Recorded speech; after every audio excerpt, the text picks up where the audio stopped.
Hello everyone, it's Dr. Bhairavi, the Sky Priestess, doing a pre-recorded message for a change. Now, we are seeing a lot of really important alignments April 25th, April 26th, April 27th. April 25th, we see Mercury stationing direct. This is a good opportunity for us to finally be moving forward from whatever it is that we have been experiencing and deeply processing for the last week. That is April the 25th onwards, we're going to be seeing forward motion with the communicator. It will take a few weeks before Mercury kind of gets out of its grogginess, out of its sleepiness, and for it to really be moving truly. But we are going to be seeing greater ease in moving forwards with our process and with our expressions at this time. April the 26th, we see Thereus, the hunter-stalker, aspecting Ceres, Mother Nurturer. Too much of it, she's Mother Smotherer in Capricorn. The Chiron is also being aspected by Thereus at the same time.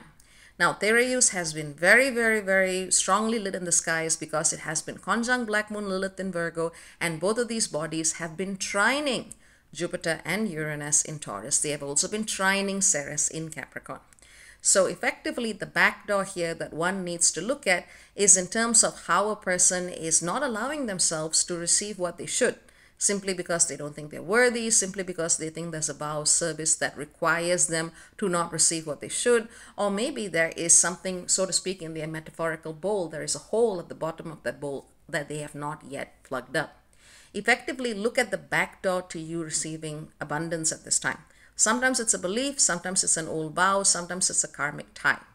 And it gets very difficult when very compassionate people find others who weaponize their victimhood and effectively demand and drain your energy in the name of compassion. You got to be really careful of this as well at this time. This is the same energy that we have been witnessing in the past few weeks, and we are going to be called to make several key decisions surrounding our relationship with this pattern at this time. As you know, I do not do rose-tinted astrology because I find astrology that ignores the realities of energy is only partially effective. So there is a lot that can be done at this time with these energies, and I hope all of you find the grace, the space, and the compassion, not just for others, but for yourself, to choose paths of more sustainable healing living and to protect yourself and others in appropriate ways. Last but not least, April the 27th is a really good day. We see Mars and Venus together, and both of them are aspecting the Galactic Center. Mars in Pisces, Venus in Aries.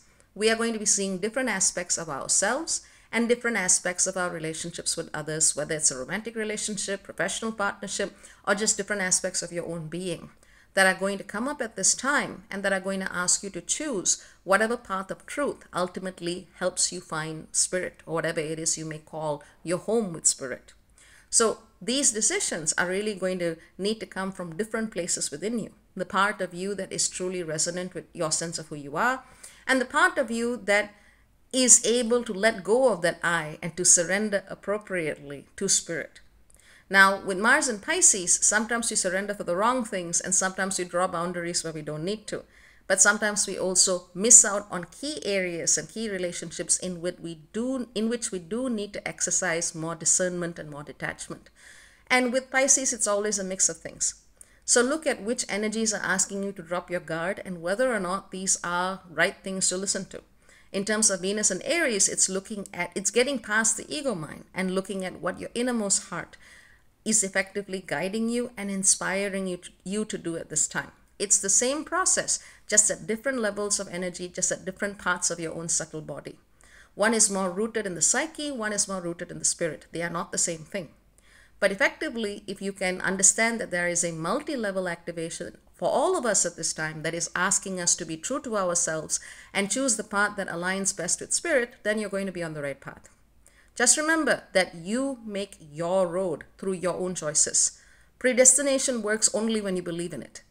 You decide what path you want to follow. You decide what is right for your soul. And that can only come down to your navigation with spirit and where and how you find that quality of congruence and resonance. We also see on the 27th Sedna finally settling into Gemini.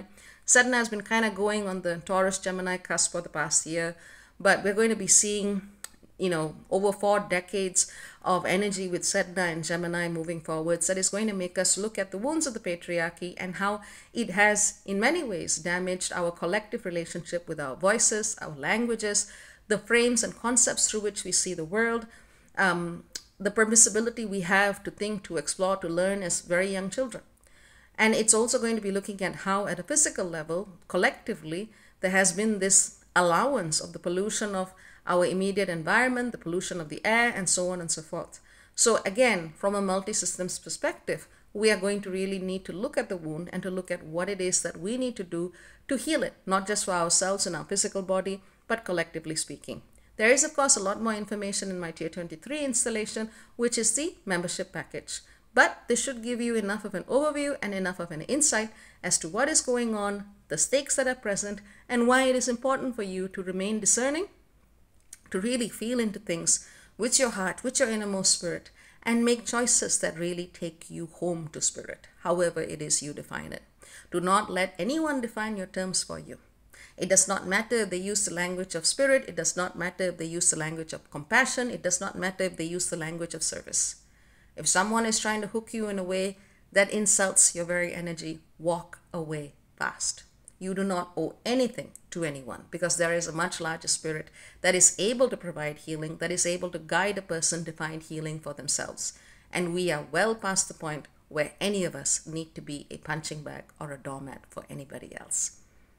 So, having said that, it's all about you taking accountability for your choices, you walking in autonomy as a co-creative being with spirit, and you making key choices that are the culmination of decisions and experiences that all of us have been going through at the very least since the tail end of March.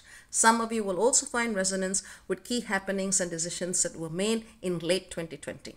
Not necessarily for everyone, but for some of you, a lot of loose ends are going to be tied up at this time. And this also applies to your soulmate connections, people you see as your soul family, your soul tribe. In some cases, those connections will be completed. And in other cases, they are moving on to a next chapter. But whatever it is, your free will matters. And ultimately, what you choose is the path you walk. And no one can make claims to the contrary. That's about it. Take care. Very many blessings. Ciao, ciao for now. Bye-bye.